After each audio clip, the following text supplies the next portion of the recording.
Hello friends, എല്ലാ കൂട്ടുകാർക്കും magic media 123 YouTube ചാനലിൻ്റെ ഹെൽപ്പ് ലൈൻ എന്ന പ്രോഗ്രാമിൻ്റെ പാർട്ട് 7 വീഡിയോയിലേക്ക് സ്വാഗതം. എൻ്റെ പേര് അഭിലാഷ്. റോയൽ എൻഫീൽഡുമായി ബന്ധപ്പെട്ട നിങ്ങളുടെ സംശയങ്ങളും നിർദ്ദേശങ്ങളും അഭിപ്രായങ്ങളും എല്ലാം തന്നെ ഈ വീഡിയോയ്ക്ക് താഴെ കമൻറ്റായി ചോദിക്കാവുന്നതാണ്. നിങ്ങളുടെ ഓരോ 10 സംശയങ്ങളുടെ ഉത്തരവും ഓരോ വീഡിയോയിൽ ചേർത്തുകൊണ്ട് ഓരോ എപ്പിസോഡിൽ ഞാൻ നിങ്ങൾക്ക് മുമ്പിൽ വരുന്നതായിരിക്കും. അപ്പോൾ കുറേ നാളത്തെ ഗ്യാപ്പിന് ശേഷമാണ് നമ്മളിപ്പോൾ പാർട്ട് 7 വീഡിയോ അപ്ലോഡ് ചെയ്യുന്നത്. ഇതിനിടയിൽ വെച്ച് ഫ്യൂൽ ടാപ്പ് സ്റ്റെയിനർ എങ്ങനെ അകത്ത് ക്ലീൻ ചെയ്യാം എന്നുള്ളതിനെ പറ്റി ഒരു വീഡിയോ ഇട്ടിട്ടുണ്ട്. നിങ്ങളത് കാണാത്തവരാണെങ്കിൽ പോയി കാണുക, തീർച്ചയായിട്ടും നിങ്ങൾക്ക് ഉപകാരപ്പെടുന്നതായിരിക്കും. അപ്പോൾ ഇന്നും 10 ചോദ്യങ്ങളും അതിനുള്ള ഉത്തരങ്ങളും എടുത്തിട്ടുണ്ട്. നമുക്ക് നേരിട്ട് തന്നെ അതിലോട്ട് കിടക്കാവുന്നതാണ്. മാജിക് മീഡിയ 123 യൂട്യൂബ് ചാനൽ നിങ്ങൾ ഇതുവരെയും സബ്സ്ക്രൈബ് ചെയ്തിട്ടില്ലെങ്കിൽ ഉടൻ തന്നെ സബ്സ്ക്രൈബ് ചെയ്യുക. തുടർന്ന് നമ്മളിടുന്ന എല്ലാ വീഡിയോകളും നിങ്ങൾക്ക് നോട്ടിഫിക്കേഷനോടുകൂടി ലഭിക്കുവാൻ തൊട്ടടുത്തുള്ള ബെൽ ഐക്കൺ കൂടി ക്ലിക്ക് ചെയ്യുക. പാർട്ട് 7-ൽ ഒന്നാമത്തെ ചോദ്യം ചോദിച്ചിരിക്കുന്നത് ആദർശ് എസ് ആണ്. എൻ്റെ വണ്ടി ക്ലാസിക് 500 ആണ്. സ്റ്റോക്ക് ഓയിൽ ചേഞ്ച് ചെയ്യുന്നത് കൊണ്ട് എന്തെങ്കിലും പ്രശ്നമുണ്ടോ? ഏതാണ് best engine oil? Stock oil change ചെയ്താൽ വൈബ്രേഷൻ കുറയുന്നുണ്ടെന്ന അഭിപ്രായമുണ്ട്. ഇത് ശരിയാണോ? സ്റ്റോക്ക് ഓയിൽ ചേഞ്ച് ചെയ്യുന്നത് കൊണ്ട് പ്രശ്നമൊന്നുമില്ല. പക്ഷേ ഓയിലിനൊരു ഗ്രേഡ് ഉണ്ട്. 50W50 ആണ് ഗ്രേഡ് വരുന്നത്. അപ്പോൾ നിങ്ങൾ പുറമേ നിന്നുള്ള ഓയിൽ ഉപയോഗിച്ചാലും ഈ ഒരു ഗ്രേഡ് ഓയിലിൽ വരുന്നുണ്ടോ എന്ന് ശ്രദ്ധിക്കുക. പിന്നെ പുറമെ നിന്നുള്ളൊരു നല്ല ഓയിലെന്ന് പറയുമ്പോൾ മോട്ടോയിൽ നല്ലൊരു ഓയിലാണ്, നല്ല പെർഫോമൻസും കാര്യങ്ങളൊക്കെ നൽകുന്നുണ്ട്. പിന്നെ സ്റ്റോക്ക് ഓയിൽ ചേഞ്ച് ചെയ്ത് കഴിഞ്ഞാൽ വൈബ്രേഷൻ കുറയുമെന്നുള്ളൊരു അഭിപ്രായം അത് തെറ്റാണ്. വൈബ്രേഷനൊന്നും അങ്ങനെ വ്യത്യാസമൊന്നും വരത്തില്ല. പക്ഷേ വണ്ടിയുടെ പെർഫോമൻസിൽ വ്യത്യാസം വരും.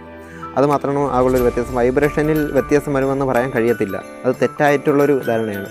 Okay bro, thank you. അപ്പോൾ രണ്ടാമത്തെ ചോദ്യം ചോദിച്ചിരിക്കുന്നത് ജിയോ ജോസാണ്. സ്റ്റാൻഡേർഡ് 350 ബാക്ക് ടയർ ചേഞ്ച് ചെയ്താൽ കുഴപ്പമുണ്ടോ? ബാക്ക് ടയർ ചേഞ്ച് ചെയ്യുന്നതുകൊണ്ട് കുഴപ്പമൊന്നുമില്ല. നമുക്ക് റിമ്മും കാര്യങ്ങളൊക്കെ മാറേണ്ടി വരും, അത് മാത്രമേ ഉള്ളൂ, അല്ലാതെ വേറെ കുഴപ്പമൊന്നുമില്ല. Okay bro, thank you. അടുത്ത മൂന്നാമത്തെ ചോദ്യം ചോദിച്ചിരിക്കുന്നത് ബിജിത്ത് BN ആണ്. ഡബിൾ ഡിസ്കും സെൽഫ് സ്റ്റാർട്ടും ആഡ് ചെയ്ത സ്റ്റാൻഡേർഡ് 350 വരുന്നു എന്ന് കേട്ടു. അതിൻ്റെ എഞ്ചിനിൽ എന്തെങ്കിലും മാറ്റങ്ങളുണ്ടോ? അതായത് അവർ അതിൻ്റെ ക്രാങ്ക് വെയിറ്റ് കുറച്ചിട്ടുണ്ടോ? എഞ്ചിനിൽ ഒരു വ്യത്യാസം വരുത്തിയിട്ടില്ല. ക്രാങ്ക് വെയിറ്റ് പഴയത് തന്നെയാണ്. 10.3 ഒക്കെ തന്നെയാണ് ക്രാങ്ക് വെയിറ്റ് വരുന്നത്. അപ്പോൾ അതിൽ ഒരു വ്യത്യാസം വരുത്തിയിട്ടില്ല. നമുക്ക് എന്തായാലും നല്ലൊരു വണ്ടിയാണ് സ്റ്റാൻഡേർഡ് തന്നെ നല്ലൊരു വണ്ടിയാണ്. അപ്പോൾ ഈ ഡിസ്കും കാര്യങ്ങളൊക്കെ വരുമ്പോൾ ഒത്തുകൂടെ ഒരു മികച്ചൊരു പെർഫോമൻസ് നമുക്ക് കിട്ടുന്നതായിരിക്കും എന്നാണ് വിശ്വാസം. എന്തായാലും നമുക്ക് വെയിറ്റ് ചെയ്യാം. Okay bro, thank you. അടുത്ത നാലാമത്തെ കമൻറ്റ് ചോദിച്ചിരിക്കുന്നത് ഉമ്മർ തബ്ഷീറാണ്. BS4 ക്ലാസിക് 350 പെട്രോൾ ടാങ്കിൻ്റെ എയർ പോകാനുള്ള പോയിന്റിലൂടെ പെട്രോൾ പുറത്തു പോകുന്നു. ഇത് തടയാൻ എന്ത് ചെയ്യണം? ഓക്കെ ബ്രോ, നല്ലൊരു ചോദ്യം, ചെറിയൊരു വീഡിയോ.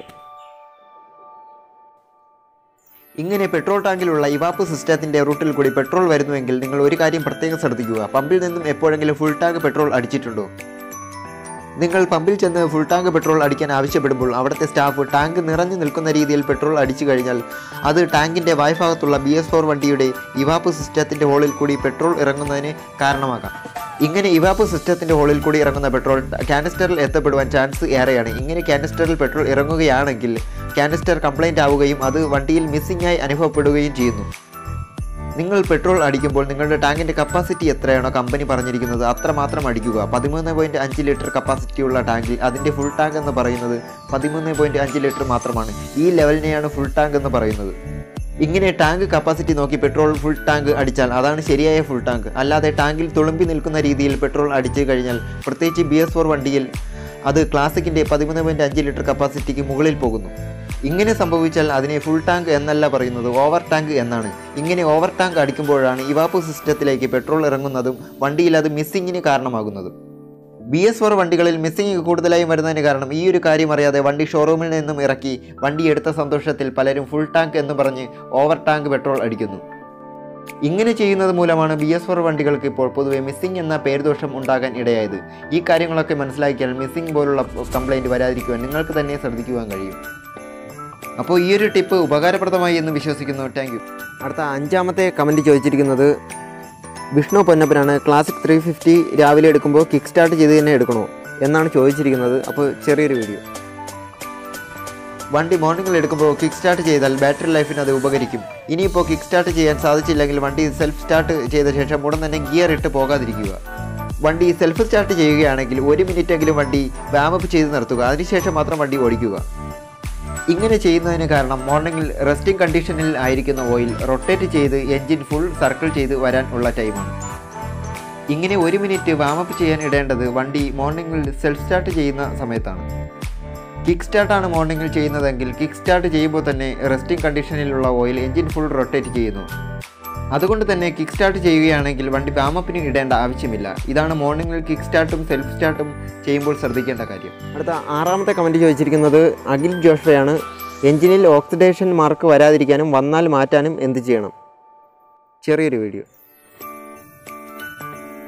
എഞ്ചിനിൽ എന്തെങ്കിലും തരത്തിലുള്ള കെമിക്കലോ മറ്റോ വീണ് കഴിഞ്ഞാൽ, അല്ലെങ്കിൽ കാർബറേറ്റർ ക്ലീൻ ചെയ്യാൻ ഉപയോഗിക്കുന്ന കാർബലീക്ക് പോലുള്ളവ എഞ്ചിനിൽ പറ്റിക്കഴിഞ്ഞാൽ അത് എഞ്ചിനിൽ പാടുവീഴ്ത്താം. കാലപ്പഴക്കം ചെല്ലുമ്പോഴും നന്നായി കെയർ ചെയ്യാത്ത അവസ്ഥയിലും ഓക്സിഡേഷൻ പോലുള്ള മാർക്ക് എഞ്ചിനിൽ വരാവുന്നതാണ്. ഇങ്ങനെയുള്ള അടയാളങ്ങൾ എഞ്ചിനിൽ വന്നു കഴിഞ്ഞാൽ അത് മാറ്റി എഞ്ചിൻ തിളക്കമുള്ളതാക്കുവാൻ ബഫിംഗ് ചെയ്യാവുന്നതാണ്. ബഫിംഗ് ചെയ്തതിന് ശേഷം എഞ്ചിൻ ക്ലീനാക്കി തന്നെ സൂക്ഷിക്കേണ്ടതാണ്. അടുത്ത 7ാമത്തെ കമൻറ്റ് ചോദിച്ചിരിക്കുന്നത് സെന്തിൽ കുമാറാണ്. സ്റ്റാൻഡേർഡ് ത്രിഫ്റ്റ് യൂസറാണ് ഞാൻ. സംടൈംസ് സ്റ്റാർട്ടിംഗ് പ്രോബ്ലം ഉണ്ട്. 10 തവണയെങ്കിലും കിക്ക് ചെയ്യണം. 1 കിക്കിൽ സ്റ്റാർട്ട് ചെയ്യാൻ ടിപ്സ് തരാമോ? ചെറിയൊരു വീഡിയോ. വണ്ടി BS4 ആണെങ്കിൽ പർജ് വാൽവ് ഡാമേജ് ആണെങ്കിൽ ഇങ്ങനെ വരാം.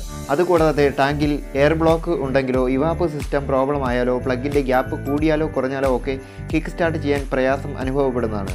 നല്ലൊരു മെക്കാനിക്കിനെ കൊണ്ട് ചെക്ക് ചെയ്യിപ്പിക്കുക. അടുത്ത 8ാമത്തെ ചോദ്യം ചോദിച്ചിരിക്കുന്നത് അഖിൽ ജോഷയാണ്. തണ്ടർബേർഡ് എക്സിൻ്റെ സീറ്റ് ക്ലാസിക്കിൽ ഫിക്സ് ആകുമോ? നോർമലി വണ്ടിയിൽ ഫിക്സ് ആകാൻ പറ്റത്തില്ല. അഡീഷണൽ ക്ലാമ്പും കാര്യങ്ങളും കയറ്റി വെൽഡ് ചെയ്ത് കഴിഞ്ഞാൽ നമുക്ക് ഫിക്സ് ചെയ്യാൻ പറ്റുന്നതാണ്. ഇത് പുറമേയുള്ള ഷോപ്പുകളിൽ ചെയ്യുന്നതാണ്. Okay bro, thank you. അടുത്ത 9ാമത്തെ ചോദ്യം ചോദിച്ചിരിക്കുന്നത് അഖിൽ ജോഷയാണ്. ക്ലാസിക്കിൽ ന്യൂട്രൽ ഇടുമ്പോൾ വണ്ടി ഫ്രീ ആകുന്നത് പോലെ ക്ലച്ച് പിടിക്കുമ്പോൾ ഫ്രീ ആകുന്നില്ല. ഈ 2 സിറ്റുവേഷനിലും വണ്ടി മൂവിങ് വ്യത്യാസമുണ്ട്. ഓക്കെ ബ്രോ, ചെറിയൊരു വീഡിയോ. റോയൽ എൻഫീൽഡിൻ്റെ ഏത് വണ്ടി ആയാലും ഗിയർ പൊസിഷനിൽ ക്ലച്ച് പിടിച്ച് വണ്ടി മൂവ് ചെയ്യിപ്പിച്ചാൽ ചെറിയ ടൈറ്റ് ഉണ്ടാകും. അത് കോൺസ്റ്റൻറ്റ് മെഷി ഗിയർ ബോക്സ് ആയതുകൊണ്ടും മറ്റു വണ്ടികളേക്കാൾ ക്രാങ്ക് വെയിറ്റ് കൂടുതലായതുകൊണ്ടുമാണ്. സാധാരണ വണ്ടികളെ അപേക്ഷിച്ച് ഗിയറൊക്കെ അത്ര ഹെവിയർ ഗിയറാണ്. അടുത്ത 10ാമത്തെ ചോദ്യം ചോദിച്ചിരിക്കുന്നത് നൗഫൽ MK-ആണ്. സ്റ്റാൻഡേർഡ് 350 ഇപ്പോൾ ഓടിക്കാൻ സ്മൂത്ത് ഇല്ല. എന്തൊക്കെ ചെയ്യണമെന്ന് സ്മൂത്ത് ആകാൻ? ഓക്കെ ബ്രോ, ചെറിയൊരു വീഡിയോ.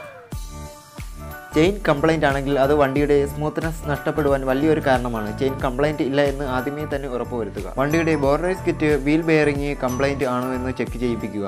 അതോടൊപ്പം തന്നെ സിംഗാമും 2 ഷോക്ക് ഓബ്സറുകൾ, ഫോർക്ക് ഓയിൽ, വണ്ടിയുടെ മൊത്തമായിട്ടുള്ള ഫൗണ്ടേഷൻ, വീൽ ട്യൂണിംഗ്, ടയറിലെ എയർ പ്രഷർ ഇവയെല്ലാം ചെക്ക് ചെയ്ത് കറക്റ്റ് ചെയ്യുക.